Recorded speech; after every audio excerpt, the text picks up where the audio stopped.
What's going on, crime fighters? It's the night, and it's time to unite for Till This Day poem.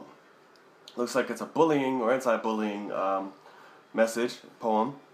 This was requested by fellow crime fighter Darren Childs. So, let's see what this is all about.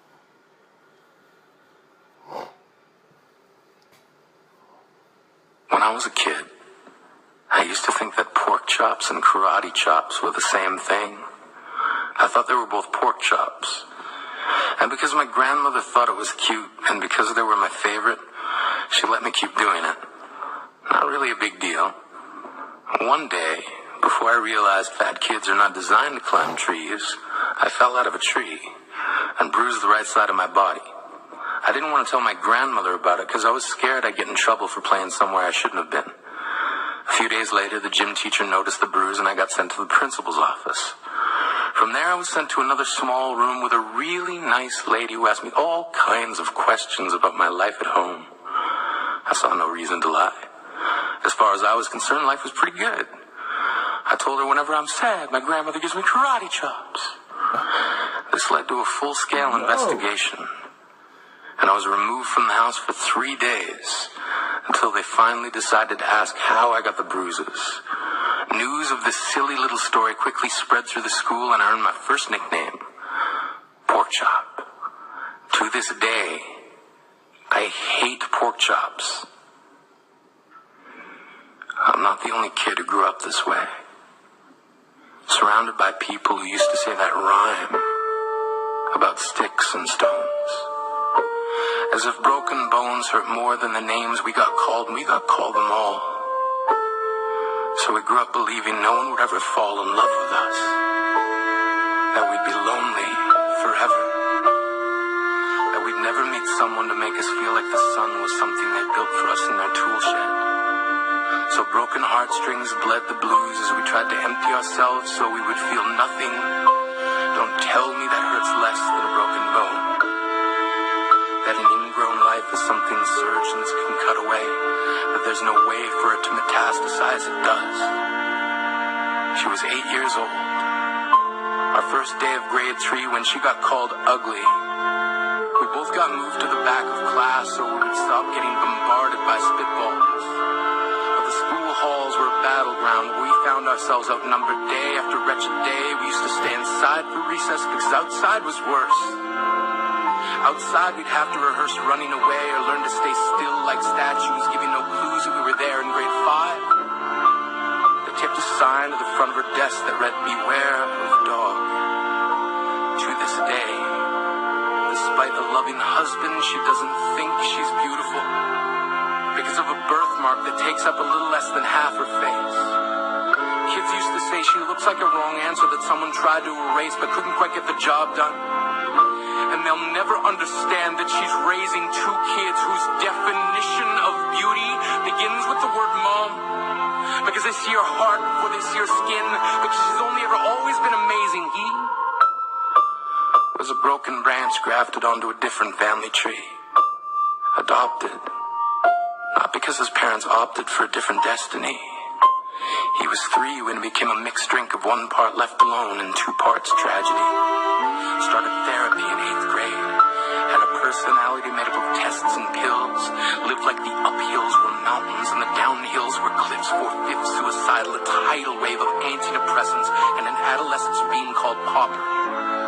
1 part because of the pills. 99 parts because of the cruelty. He tried to kill himself in grade 10 when a kid who could still go home to mom and dad had the audacity to tell him, "Get over it." As if depression is something that can be remedied by any of the contents found in a first aid kit. To this day, he's a stick of TNT lit from both ends. Could describe to in detail the way the sky bends in the moments before it's about to fall.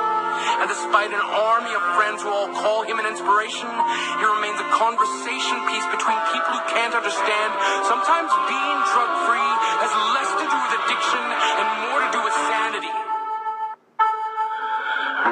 We weren't the only kids who grew up this way.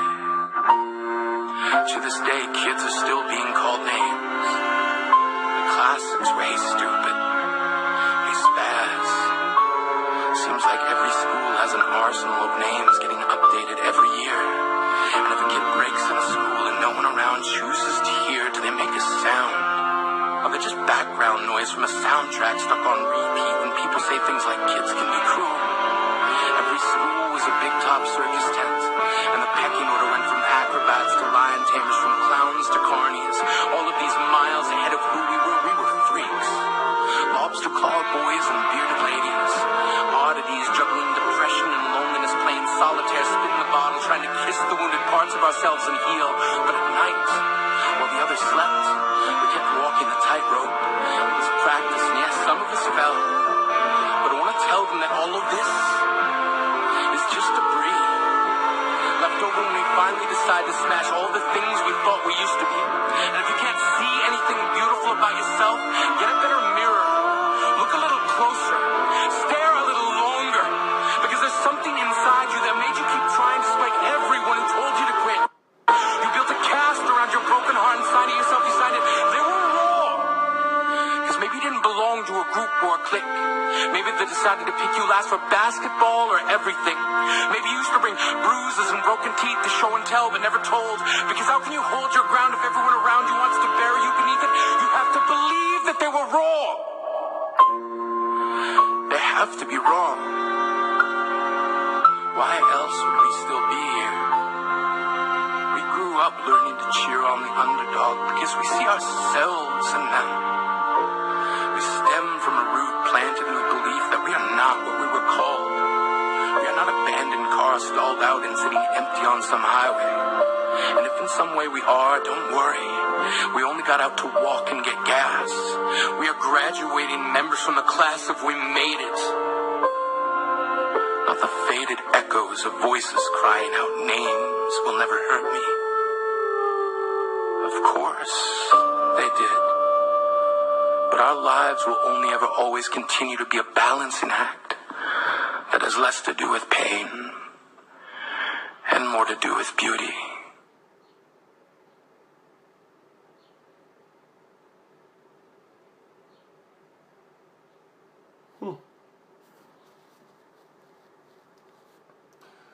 All right.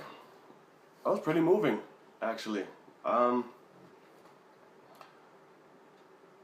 Not bad, Darren. Get the clap of approval, my friend. That was really well. Yeah, bullying is something that, of course, we all know is, you know, alive and sadly well today. And it is very unfortunate. It's something that we do need to change. It's something that we do need to have a stronger, more positive influence on to get it changed. You know, because it's something that is messing with our community, it's messing with our youth, and even adults. It doesn't matter how old, you know, you are. You know, anyone can be bullied and anyone can be hurt and put down, you know. I was a product of that many times growing up, and, you know, and sometimes even still, now I'm the product of, you know, verbalness and all type of stuff. You know, everybody is, and it's up to us just to change it. It can't be accepted anymore, you know? So, hopefully that gets taken care of. Well, thank you, good sir, for bringing this to my attention. I enjoyed watching it. Crimefighting, did you like it? You better, or else you don't have a soul. Join me in the road to 1,000 subscribers. Like, comment, and share. Subscribe if you haven't already. Live from Night Enterprises, it's tonight. And I'll see you later.